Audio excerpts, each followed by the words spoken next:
What's up everybody, and welcome to the channel. In today's video, we're going to take a look at this 2023 Jeep Cherokee Altitude, finished off in granite crystal metallic. At the end of today's video, we'll unveil the MSRP, see if I think it is worth it. Big thank you and shout out to Feeney, Chrysler, Jeep, Dodge, and Ram for providing this new Jeep for today's video. Definitely take a look at their website, link down below. Underneath the hood of the 2023 Jeep Cherokee, you're going to find a naturally aspirated inline 4-cylinder 2.4 liter motor pumping out 180 horsepower with 171 pound-feet of torque. It's paired to a 9-speed automatic transmission, and this is a 4-wheel drive vehicle. It runs on a 15.8 gallon fuel tank, so you can expect 21 miles per gallon in the city with 29 out on the highway. Current weight is around 3,800 pounds. It can tow 2,000 pounds, and max payload capacity is 1,000 pounds. Overall length is 183.1 inches, with wheelbase at 106.6. Width is 73.2, and height is 66.2 inches.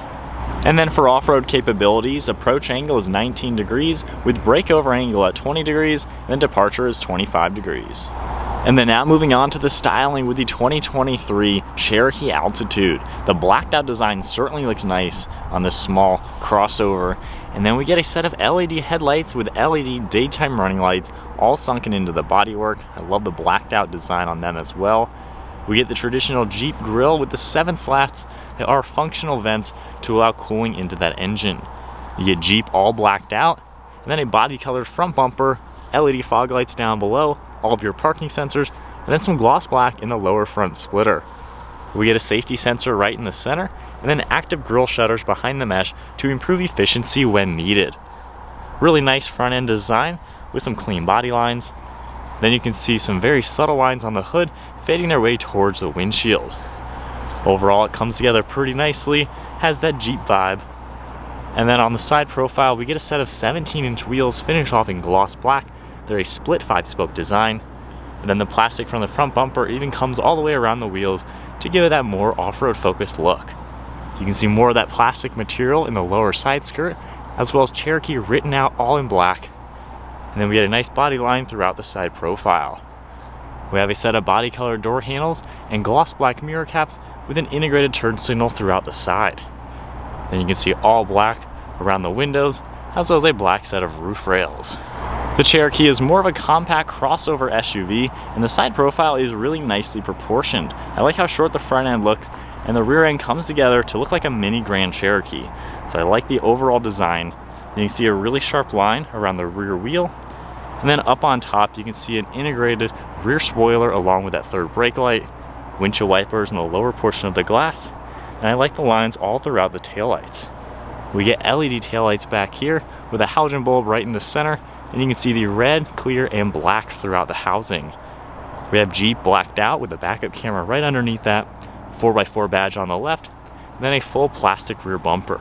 We have all the parking sensors throughout it, along with reflectors on the farthest side, and I think the rear end really comes together to give it a sporty, off-road focused look. So there's a good look at the exterior with the Jeep Cherokee. Not a bad looking small size crossover. We have Jeep's key fob, you get Jeep written out on one side, lock and unlock tailgate, as well as remote start. If I go ahead and unlock the vehicle, keeping the key fob in my pocket, I can just grab the door handle, it will unlock. We can check out this interior. This particular spec gets a full black leather interior with some silver as well as gloss black accent. We have a black door panel with some plastic material all throughout the upper portion, as well as an aluminum colored release handle. We get this vinyl material and stitching for the armrest, a little bit of a grab handle, all of your mirror and window controls with lock and unlock, then some storage down below and gloss black. We get power controls on the left side of the seat with your lumbar support, and then a combination of the smooth black leather and stitching, and then perforated leather all throughout the center. Makes its way all the way up the backrest as well, and you even get Jeep embossed into the leather. Nice smooth headrests, and then spinning around we get a black steering wheel. And then now inside the Cherokee, keep my foot on the brake, we can go ahead and fire it up. You can see we have the analog tack on the left with your speedometer over on the right side, and then there's an LCD screen right in the center. You can configure that using these controls. Right now we have that digital speedometer. If I scroll down, you can see vehicle information and scroll left and right and see all sorts of more information coming up. So a really good way to kind of measure everything going on with the car and just keep an eye on all of the vitals. We can continue down into driver's assistance. We also have fuel economy that will come up, and then trip information as well, with a lot more information as you continue through all 9 of these pages. If we take a look at the steering wheel now, we get Jeep right in the center, some Bluetooth controls on the far left side, then all of your cruise control settings on the right. We have a stalk on the right side for all the windshield wipers, then the turn signal stalk on the left. Underneath that, you can see headlight controls as well as the power liftgate. You have controls for the interior dimming, and then a little bit of storage will open up down here.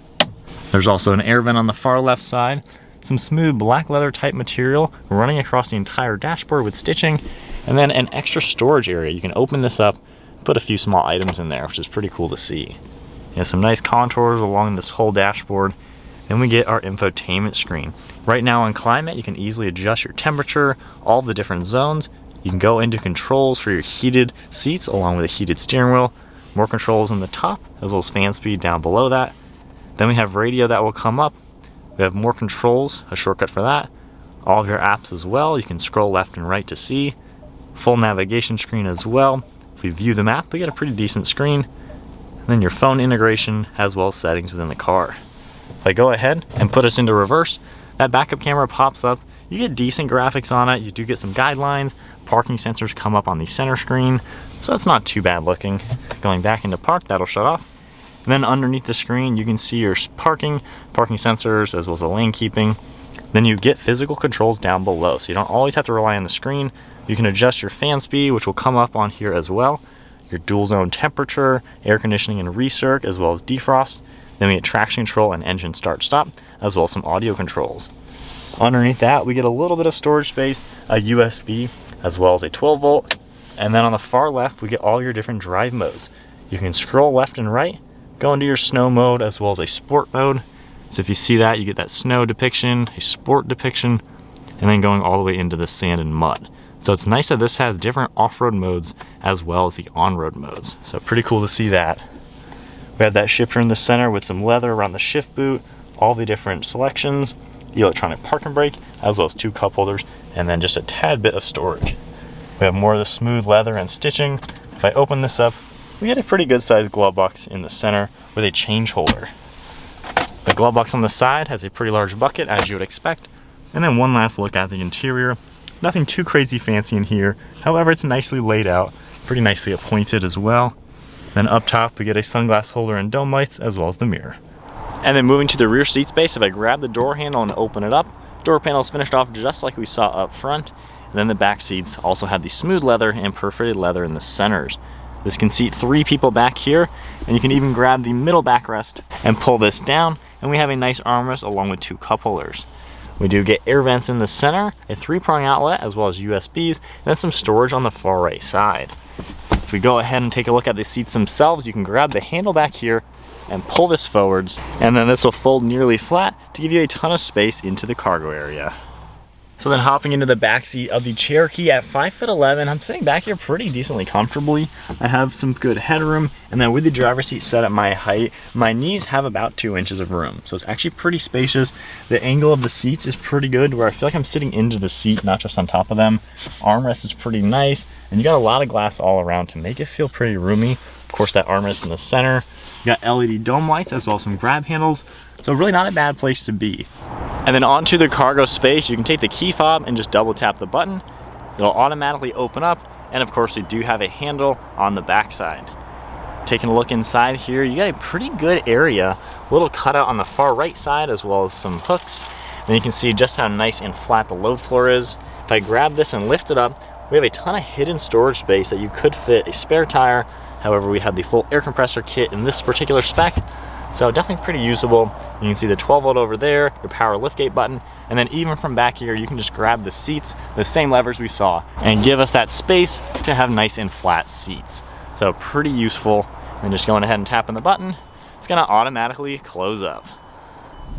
All right, so setting off now in the Jeep Cherokee, feeling it out, kind of seeing what this little crossover is all about. So far, it's a pretty comfortable place to be. The seats have a lot of padding in them, so it's definitely not a bad car to sit in. Visibility is pretty good. You have a really nice view out the windshield. Mirrors all do a great job letting me know what's going on behind me. And over your left and right shoulder, there's not really any blind spots. The headrests don't even block your view from back here. So pretty nice to see how it's pretty normal and easy to drive. You feel kind of high up. It's not just a low crossover, so you can tell that this is something that has some height to it. Obviously, this is off-road capable, you know, with all the different off-road settings, which is really neat to see. Most crossovers like this just don't have those settings, so I think that's a big selling point for the Jeep. It has this, which is pretty neat, especially with all those drive modes. As far as comfort, going 50, it's a little on the noisy side. I wouldn't say it's horrible. This road is not that good. I can hear the bumps a little bit. I'd say there's more of like just a road noise I can hear, not necessarily wind or tire. It's really hard to pinpoint it, but there's certainly some ambient noise you can hear while driving on not the ideal roads. So decent as far as the quiet aspects of a car like this. Normal driving though, I mean, it's easy to drive. The brakes do a good job coming down to a slower speed. And I like how we do get a normal transmission. The 9-speed and this engine work pretty well together. If I go into sport mode, throttle response just sharpen up a little bit. Trying not to go too crazy.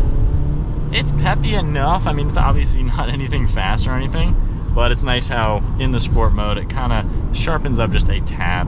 Normal driving though, you're not really going to have any issues, you know, getting on the highway, things like that.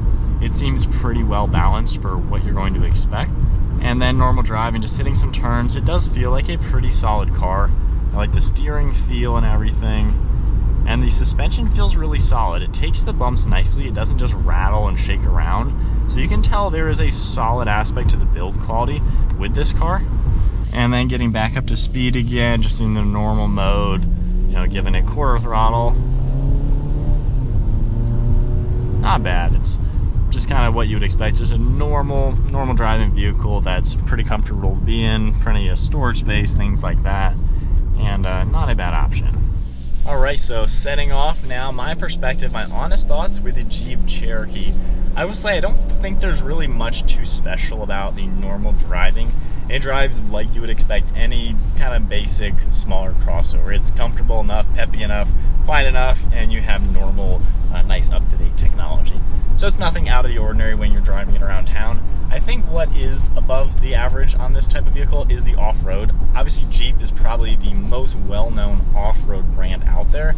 They pretty much built their entire brand based on the adventure side, taking your vehicle where you don't normally take it, taking it off the pavement, and going on an adventure. So I think that's really where Jeep appeals to people. So while this may sacrifice some of that on-road luxury aspects that some of the competition is going to have, it makes up for it with the off-roading. I mean, these settings down here are going to do a really good job managing the four-wheel drive, managing the gearing and all that stuff to do a good job hitting those trails, maybe even something semi-aggressive. And then having the pages that pops up with all those vitals, the pitch and roll, the drivetrain components. You know, this is something that is capable. Jeep basically makes every SUV trail rated to where it can do their test track, which is decent. You know, it's a pretty good test track. Even the more basic stuff is still what you would actually encounter out there on some hike or something you're going to do. So the off-road stuff in this is what you're buying, and I think that's why you would sacrifice some of the luxuries. I'm not the biggest fan of the interior. It doesn't really feel all that new, and like I said, it's nothing above and beyond. Just basic leather, a lot of plastic along the dash, a lot of fake leather, of course. So, you know, it's nothing above and beyond luxurious. When you look at a Nissan Rogue Platinum Edition, you get quilted leather, you get actual genuine leather along the seats and all over the dashboard, and it actually feels like something way above and beyond for the same price point. So there's other competitors out there that are going to give you a more luxury focused ride. However, another good part about this is you got a normal 4-cylinder, a pretty robust engine, and a 9-speed. You have a real transmission with real gears, which I think is going to make this pretty robust. And if you are going to be hitting the trails, you want a real transmission with gears to hold all the power together and let you do what you want to do. So I think Jeep really knows that their target audience wants something like that, and I think that's what you're going to get when you go with the Cherokee. Now, as far as the normal things, like I mentioned, it's kind of just a normal car to drive in. I mean, this is a good first car, a good economy car if you just want a basic small crossover. And I think really if you do plan on doing anything off-road, this is probably the one to get. Of course, they have even more off-road focused ones. I believe there's a Trailhawk version of this. So if you want even more capabilities, this is definitely something to get. Definitely does feel solid. I think that's something I like with it. It doesn't feel like it's rattling and it's just a bag of bolts or anything like that. Same with the entire drivetrain. The transmission and engine feel pretty solid for being on the smaller side, you know, small 4-cylinder. But going over a big speed bump, it feels like it can take that. So it feels like something, when you are taking it on an adventure, it's gonna be able to last. It's gonna be able to do it and not fall apart, and you're not gonna blow up the transmission or anything like that. The sport mode, I wouldn't say it really does that much. I highly doubt you'll ever really use it. It just makes throttle response just a tad sharper. You can always just floor it more and that'll pretty much do the same thing. But not a bad option for what it is. It kind of gives you a good, well-rounded vehicle. Sacrifices a little bit of the luxury aspects on the interior for the price, and then you get the extra off-road. There's some snowbanks. I wish I could hit some bigger ones, but hitting a little bit of snow to off-road this just a little bit. You can tell this thing's at home if you were to take it off the pavement. That's really where this vehicle is going to outshine the competition, and I think that's what Jeep is targeting this type of vehicle. Hitting a little bit of snow there, that's what this Jeep likes. So with all that said, this 2023 Cherokee Altitude is $39,700, just shy of 40 grand for this crossover. Do I think it's worth it? I'm kind of on the fence. For nearly the same price, you're talking about a platinum Nissan Rogue or even a BMW X1, which are really, really good options. So this certainly is a pretty nice price point to where there are very nice options. For 40 grand, you can get a lot of car for that price. This one, I feel like this would be the better choice if you truly are gonna be living that adventurous life. You're gonna be taking it off-roading, truly doing that. This is probably gonna outshine the other two cars and the rest of the competition. It really is built for that. If you're gonna be on the street all the time, 99% of the time, I mean, the Rogue Platinum we had for a week and I really liked it. It was super comfortable. Now it has a CVT and a 3-cylinder turbo motor, so it may not be as robust if you're going to abuse it a little bit. So I can see where this is gonna outshine that. The BMW, however, really good option, and you're into that luxury brand. So I don't know, I'm kind of on the fence. That's a lot of money for this vehicle, and I think it really is only going to be worth it to the person truly going on the trails and wanting something that isn't as big as a Grand Cherokee or as expensive. Maybe not want something like a Wrangler either, which could be similar price point if you get a real basic one, but want something that's a little bit more comfortable and a little bit more economical. I could see that. So comment below, do you guys think this is a $40,000 vehicle? I'd love to hear your guys' thoughts down below. With that said, hope you enjoyed the video taking a look at the 2023 Jeep Cherokee Altitude 4x4. Big shout out and thank you to Feeney, Chrysler, Jeep, Dodge, and Ram for providing this vehicle for today's video. Check out the link down below, and I'll see you guys in the next video.